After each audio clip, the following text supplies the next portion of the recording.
nome é Grace, eu tenho 45 anos, eu sou irmã do Dinho, vocalista da banda Mamonas Assassinas. Processo de criação da banda.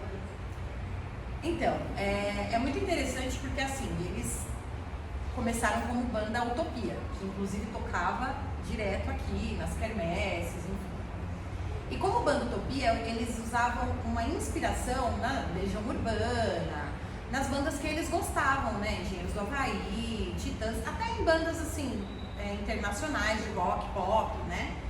Então eles achavam que eles tinham que fazer letras profundas, cheias de... Se vocês escutarem o disco do Utopia, gente, era disco, não existia CD. E eram letras muito bonitas, mas eram letras mais melancólicas, mais assim, né? Tipo, reflexivas, tá? Eu eu particularmente sempre gostei das músicas do Utopia. E aí, eles tinham esse processo criativo engraçado, cômico, que eles usavam só entre eles, para brincar, para fazer... Porque a música Pelados em Santos, ela foi feita muito antes de existir Mamonas. Eles fizeram, na verdade o Dinho fez e colocou para tocar, cantava com um amigo que nem fez parte do Mamonas, porque não era músico, só sabia tocar violão, assim, e brincava com meu irmão, eram muito amigos. E a primeira versão era totalmente um outro ritmo, mas a letra era aquela. E eles tinham essa coisa de brincar com as dificuldades, com os problemas. Sabe aquele meme? O que você faz com seus problemas? Piada. É isso, entendeu? Então, assim, o processo criativo deles era muito natural, era muito tranquilo para eles. Quando você sabia que eles iam se tornar um grupo musical, você achou que ia dar certo? Então, eu era muito adolescente, né? Eu era muito novinha, porque você vê, eu tinha uns 10 anos quando eles começaram, né? Então eu não tinha assim muito, eu via eles ensaiando, eles falando e tal. Meu irmão começou a tocar violão, meu irmão ele aprendeu a tocar violão, assim, eu tenho um tio e um primo que tocam violão, né? E ele pediu umas dicas do meu tio e do meu primo. Ó, assim, meu primo falou, ó, as 3 notas mais importantes são essa, meu tio falou, ó, isso aqui. E ele pegou um violão e começou, e ele aprendeu a tocar violão assim. Ele não fez aula, ele não fez nada. Então ele sempre com o violão em casa, então eu via um movimento, mas eu não entendia aquele movimento. Mas aí eu já fui crescendo na minha adolescência com uma banda dentro de casa, né? Porque eles viviam lá em casa, eles ensaiavam muito em casa. Meu pai sempre foi muito liberal, assim, sabe?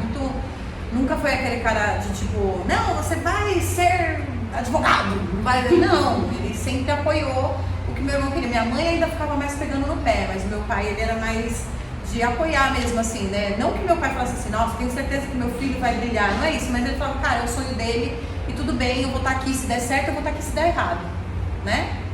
E então eu cresci vendo o Júlio dentro da minha casa comendo bolo junto comigo, o Bento dormia lá em casa direto porque ele morava em Itaquá, era muito longe, então o Bento era o que mais tinha que dividir bife com ele, né? E o Samuel roubando banana da fruteira no meio do ensaio, né? Então era esse o meu cotidiano, né? Desde a época do Utopia. Então assim, eu acho que eu nunca tive esse insight assim, cara, tem uma banda dentro da minha casa, sabe?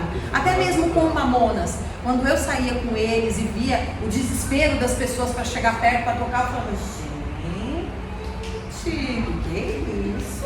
Porque eles eram, pra mim, os meus amigos e o meu irmão, né? Eles não eram artistas famosos, eles eram de casa. E depois de todo o sucesso, de ter sido conhecido pelo Secaco, como que foi a perda deles? Como foi a sensação de não ter mais eles de perto? Cara, eu vou te falar que a questão de não ter mais a banda não pega pra mim. O que pega pra mim é não ter o meu irmão. Não ter o meu irmão, não ter os meus amigos, não ter mais o Samuel pegando banana, não ter mais o Sérgio enchendo o meu saco, me cutucando, eu cutucando ele, não ter mais o Júlio mostrando música nova pra mim e eu pra ele. A banda em si, eu sinto uma falta, vamos por assim, de conviver com eles, assim, mas eu trocaria eles não terem sido famosos pra ter eles aqui? Claro, sem pestanejar. né? E eu acho que na época, nem eu nem eles, a gente já estava conversando, eu e Paulinha, a Paulinha é irmã do Júlio, que eles não chegaram nem a entender todo o sucesso que eles fizeram. Exatamente. Eles não tiveram tempo de assimilar, e nem a gente. Então a gente teve que assimilar tudo muito junto. Assimilar o sucesso com o luto, com a perda, com seguir adiante. Foi um atropelo de coisas. Eu estava grávida da minha filha.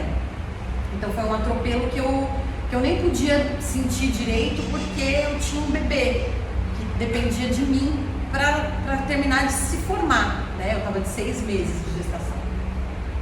Então, tipo, o luto é uma coisa que você vive para sempre.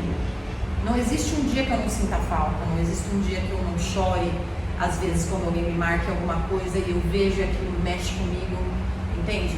Mas você aprende que você vai ter que conviver com aquilo, você vai ter que aceitar que a sua realidade é essa e que você vai ter hoje eu me vejo na obrigação de sorrir, de viver, de enfrentar o bom e o ruim por mim e por ele.